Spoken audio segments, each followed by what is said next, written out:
तो the voice of India और rising star के ऑडिशन कब से शुरू होंगे और क्या ये दोनों शो इंडियन आइडल और सारेगामापा से भी बेटर है? क्या हमें इसमें जाना चाहिए या नहीं जाना चाहिए? सारी चीज़ें आज मैं आपको इस वीडियो में कवर करूंगा, तो इस वीडियो के एंड तक बने रहिएगा। इससे पहले आपको बता दूं कि हमारी एक सिंगिंग कम्युनिटी के लिए मैंने टेलीग्राम ग्रुप बनाया है, जिसे आप जाकर ज्वाइन कर सकते हैं। लिंक आपको डिस्क्रिप्शन बॉक्स में मिल जाएगा। दोस्तों चलिए आज का वीडियो शुरू करते हैं। तो जैसा कि आप सभी लोगों को पता है कि अभी कुछ टाइम पहले ही इंडियन आइडल के ऑडिशन गए हैं और अब इंडियन आइडल टीवी पर बहुत जल्द टेलीकास्ट होने वाला है। ऐसे बहुत सारे लोग हैं जो इंडियन आइडल में रिजेक्ट हुए हैं, तो अब वे द वॉइस और राइजिंग स्टार में जाना चाहते हैं, क्योंकि आप लोगों ने भी देखा होगा कि द वॉइस में कंपटीशन थोड़ा कम रहता है। वहाँ पर इतने प्रोफेशनल सिंगर्स नहीं रहते हैं, इतने खतरनाक सिंगर नहीं दिखते हैं जितने आपको इंडियन आइडल और सारेगामापा में दिखाई देते हैं। तो आजकल लोग यही देखते हैं कि उनको कंपटीशन भी कम फेस करना पड़े और वो अपने टाइप की सिंगिंग में ही एक शो में जा सके और उसको जीत सके। लेकिन आखिर रियलिटी क्या है? और अगर आप सोचते हो कि आप द राइजिंग स्टार या फिर द वॉइस में कम कंपटीशन के बेसिस पर या फिर कम सिंगिंग के आधार पर उसमें सिलेक्ट हो सकते हो, अगर आप सोचते हो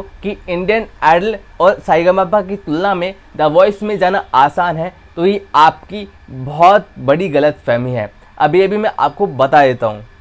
आपने देखा होगा द वॉइस के अंदर आपको उतने ज़्यादा प्रोफेशनल सिंगर नहीं मिलेंगे जितने आपको इंडियन आइडल वगैरह अभी सारेगामापा में मिलेंगे। आखिर आप जानते हैं ऐसा क्यों है? तो चलिए मैं आपको बताता हूँ कि ऐसा क्यों है। क्या पूरे इंडिया में सिंगर्स की कमी है? नहीं, बिल्कुल नहीं। Reason is that the voice of India, Sa Re Ga Ma Pa और इंडियन आइडल की तुलना में बहुत ही कम बजट शो है, जहाँ पर इंडियन आइडल की ऑडिशंस इंडिया के 11-12 शहरों में होते हैं और अलग अलग शहरों से अलग अलग तरीके के टफ सिंगर आते हैं। वहीं पर द वॉइस के जो ऑडिशन होते हैं वो गिनती के सिर्फ 4 शहरों में होते हैं और उनको भी पब्लिकली अनाउंस नहीं किया जाता है। आप कहीं पर भी देख लो, आपको इंडियन आइडल के ऑडिशन की बहुत सारी क्लिप मिल जाएगी, लेकिन आपको द वॉइस के ऑडिशन की क्लिप नहीं मिलने वाली है। अब बहुत से लोग बोलेंगे हमने तो देखा है द वॉइस का ऑडिशन होते हुए। असली ऑडिशन वह नहीं होता है।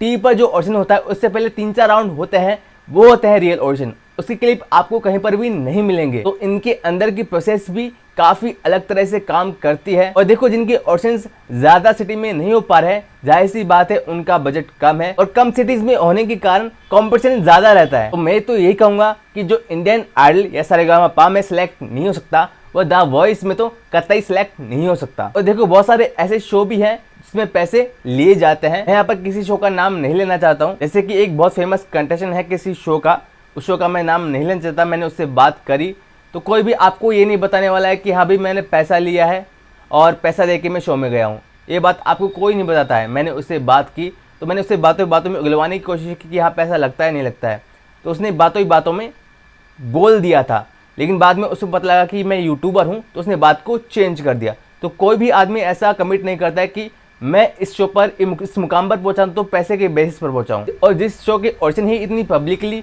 और इतने सोशली नहीं हो पा रहे हैं, वो आपको कहां पर ही पहुंचा पाएगा। तो दोस्तों यही बात है, इंडियन आइडल और सारेगामापा बेस्ट ऑप्शन है जाने के लिए। इसके अलावा जितने भी शो हैं वो कम बजट के होते हैं और उनकी प्रोसेस काफ़ी अलग हो सकती है, कॉम्पिटिशन बहुत हाई रहता है। और अंदर की बातें तो आप समझ सकते हो, ज़्यादा कुछ मुझे बोलने की ज़रूरत है नहीं। बाकी अभी द वॉइस और राइजिंग स्टार की ऑडिशन की कोई भी इन्फॉर्मेशन नहीं है। बाकी इनके ऑडिशन की जब भी कोई इन्फॉर्मेशन आएगी उसकी वीडियोस आपको हमारे चैनल पर मिल जाएगी। तो आप हमारे चैनल को सब्सक्राइब करके रखिएगा, साथ में बेल आइकन को प्रेस रखिएगा ताकि आपसे उनकी ऑडिशन की वीडियो भी मिस ना हो। दोस्तों फिलहाल आज वीडियो में इतना ही, मिलते हैं अगली वीडियो में। तब तक के लिए धन्यवाद।